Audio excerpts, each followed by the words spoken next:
Welcome to this daily PBJ devotional. Read Exodus 37, Proverbs 13, and Psalm 85 if you're following along the Old Testament reading schedule this year. This devotional is about Proverbs 13:7, but again, I'll read the whole chapter. A wise son heeds his father's discipline, but a mocker does not listen to rebuke. From the fruit of his lips a man enjoys good things, but the desire of the faithless is violence. He who guards his mouth protects his life, but the one who opens his lips invites his own ruin. The slacker craves, yet has nothing, but the soul of the diligent is fully satisfied. The righteous hate falsehood, but the wicked bring shame and disgrace. Righteousness guards the man of integrity, but wickedness undermines the sinner.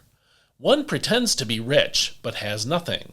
Another pretends to be poor, yet has great wealth. Riches may ransom a man's life, but a poor man hears no threat. The light of the righteous shines brightly, but the lamp of the wicked is extinguished. Arrogance leads only to strife, but wisdom is with the well-advised. Dishonest wealth will dwindle, but what is earned through hard work will be multiplied. Hope deferred makes the heart sick, but desire fulfilled is a tree of life. He who despises instruction will pay the penalty, but the one who respects a command will be rewarded. The teaching of the wise is a fountain of life, turning one from the snares of death. Good understanding wins favor, but the way of the faithless is difficult. Every prudent man acts with knowledge, but a fool displays his folly. A wicked messenger falls into trouble, but a faithful envoy brings healing. Poverty and shame come to him who ignores discipline, but whoever heeds correction is honored. Desire fulfilled is sweet to the soul, but turning from evil is detestable to fools. He who walks with the wise will become wise, but the companion of fools will be destroyed. Disaster pursues sinners, but prosperity is the reward of the righteous. A good man leaves an inheritance to his children's children, but the sinner's wealth is passed to the righteous. Abundant food is in the fallow ground of the poor, but without justice it is swept away. He who spares the rod hates his son, but he who loves him disciplines him diligently. A righteous man eats to his heart's content, but the stomach of the wicked is empty. This is God's word. This devotional, once again, is about Proverbs 13:7, and let me read that from the NIV, which says, "One person pretends to be rich, yet has nothing. Another pretends to be poor, yet has great wealth." Two of the best books I've ever read about personal finance were written by the late Thomas Stanley. They're titled The Millionaire Next Door and The Millionaire Mind. Stanley was a research professor who studied millionaires in America.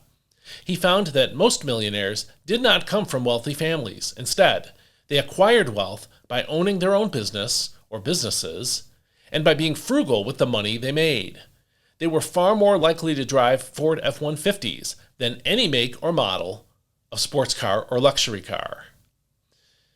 In one of the books I read, I think it was The Millionaire Next Door, but I'm not sure, but in one of them, Stanley quoted a millionaire he had interviewed as part of his research. This man was a Texan who had a phrase to describe people who drove expensive cars and wore expensive clothes, and that phrase was, "Big hat, no cattle." The image is of a man who thinks he's a cowboy because he wears a big cowboy hat, but he's not a cowboy because he's got no cattle. A big hat, no cattle person, then, spends like he's wealthy, but in part because he spends so much, he has very little actual wealth. Thousands of years before "big hat, no cattle" was first spoken, Solomon observed the same truth. Here in Proverbs 13:7, he warns us to beware of appearances when it comes to wealth. On one hand, one person pretends to be rich, yet has nothing, according to Solomon. This man is able to project the appearance of wealth by spending money on expensive items. While he or she may have excellent taste in fashion, that person has little to nothing in actual assets because they don't make enough money to both save money and buy expensive luxury brands. Car leases with low monthly payments and easily available credit cards make the appearance of wealth easier than ever. But the fact that someone drives a BMW, say, or wears Gucci shoes tells you nothing about that person's actual level of wealth. On the other side, Proverbs 13:7 says, "Another pretends to be poor and yet has great wealth. This is the person who spends far below what he or she earns." People in this category may have high income or average to low income, but they spend as little of it on consumer items as possible. Instead of spending everything they earn, they put the money in savings and they invest it. And once they have enough saved, they look to buy assets that build wealth instead of material objects that lose wealth. Which is better, to buy a $1,000 iPhone or $1,000 in Apple stock? The Apple stock is not tangible or visible. Nobody knows you own it, so it doesn't impress your friends or new acquaintances. But if it is a good investment, and this is not investment advice, by the way, but if it is invested well, that $1,000 can grow and keep increasing in value long after the iPhone has been recycled. People in our world make snap judgments about someone's wealth based on the cost of what they own.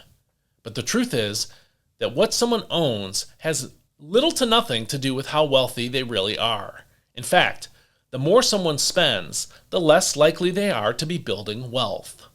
Those who become wealthy live frugal lives, save money, and invest it well. This passage does not command us to be greedy.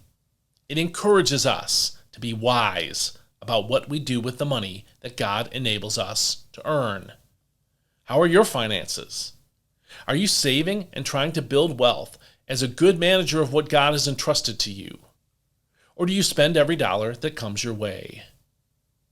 Which of the two types of people described in Proverbs 13:7 would God want you to be? And how can you get there? Think about that. I hope you have a great day today. May God bless you.